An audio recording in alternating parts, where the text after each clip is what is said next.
This is big. This is crazy. You've got a crackdown on nationwide protests in Iran, leaving more than 500 dead, and you have Donald Trump vowing to come to the people's aid. But with that, you have people asking, will he actually? What would that look like? And what will it mean for the world if he topples another foreign government? And really, to answer those questions, we got to break down where we are now and also how he got here. Because these protests actually started on December 28th, when you had business owners taking to the streets in response to the collapse of the country's currency, which hit a record low against the dollar. With that also just being one symptom of a broader economic crisis that, at least to some extent, has been fueled by US and UN-led sanctions. And actually, Iranian officials initially acknowledged the protesters' economic concerns and even said that peaceful demonstrations were legitimate. But even with some reported as a measured response from the Iranian government by really any other standards, it was heavy-handed. And it was less than a week before there were reports that protesters had been killed, with Trump then warning in a social media post, if Iran shoots and violently kills peaceful protesters, which is their custom, the United States of America will come to their rescue, and adding, we are locked and loaded and ready to go. And so that's kind of just been this thing there on top of, or at least in the back of everyone's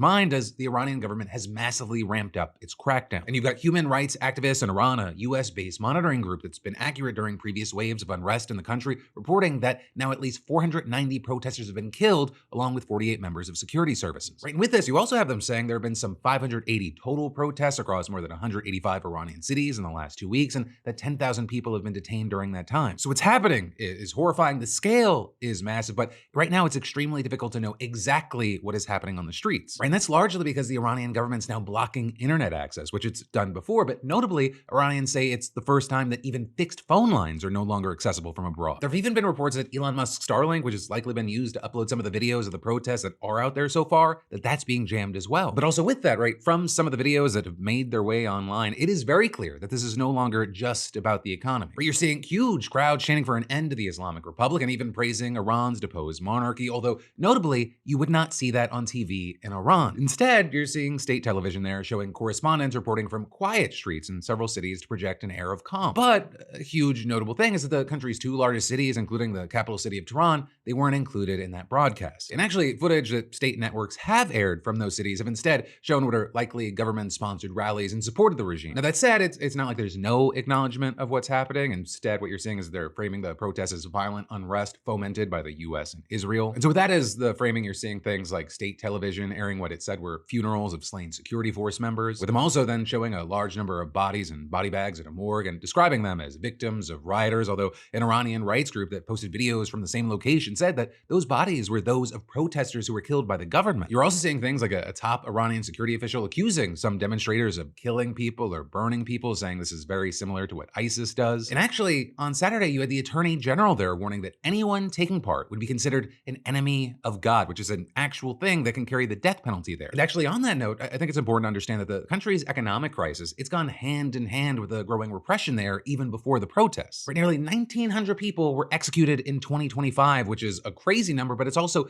twice as many as the previous year. And according to the same data, more than 490 people have been executed since just November 1st, which is more than the total number executed in 2021. And with all that, while Trump's interest in the human rights situation mostly seems to date back to the threat he made earlier this month, he has repeatedly doubled down since that. We're telling Fox News that if the regime shot at demonstrators, the US would hit Iran very hard, and adding, I've said it very loud and very clear. Yeah, that's what we're going to do. Also saying during a meeting with American oil execs on Friday that he was ready to start shooting, then adding on social media that the USA stands ready to help. And then yesterday you had him telling reporters on Air Force One that Iran's leader were starting to cross the red line that could lead to a US response. So he also claimed that Iran wanted to negotiate, but said that the US may have to act before a meeting could take place because of what's happening. And with that, you had Iran's foreign minister saying that his country was willing to talk, but also said that it was ready for war. Right, the speaker of Iran's parliament, who's the country's third most senior official, warned that both the occupied territory, referring not to the West Bank and Gaza, but all territory controlled by Israel, and all American military centers, bases, and ships in the region would be legitimate targets in the event of an attack. He even raised the possibility of a preemptive strike, though I will say it's unclear how serious he really is, especially given reports of how quickly Israel defeated Iran's air defenses during that 12-day war on the country in June. Fighting, remember, that ended after Trump ordered major strikes against Iran's nuclear facilities. And now you've got Trump appearing even more willing to use force, and his administration, at least partly in cooperation with Israel, has reportedly been weighing a wide range of options, including direct strikes. Though it's also being said they're considering measures like placing on sanctions or launching cyber attacks. And actually,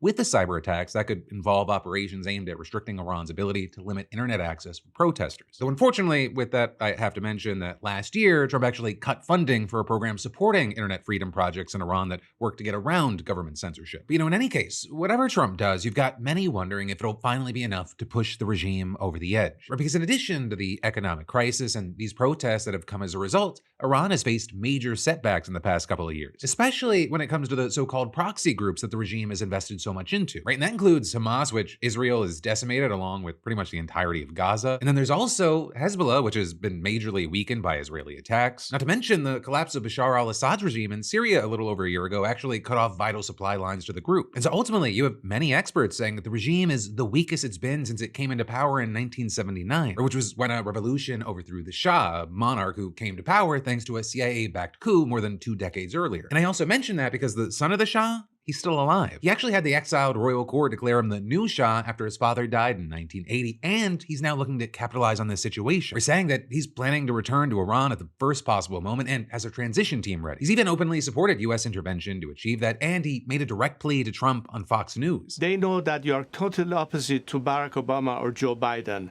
They know that you're not going to throw them under the bus as they have had before. This is why they believe that this time they are empowered by the hope that we have their back. Let's hope that we can permanently seal this legacy by liberating Iran so that we and you can make Iran great again.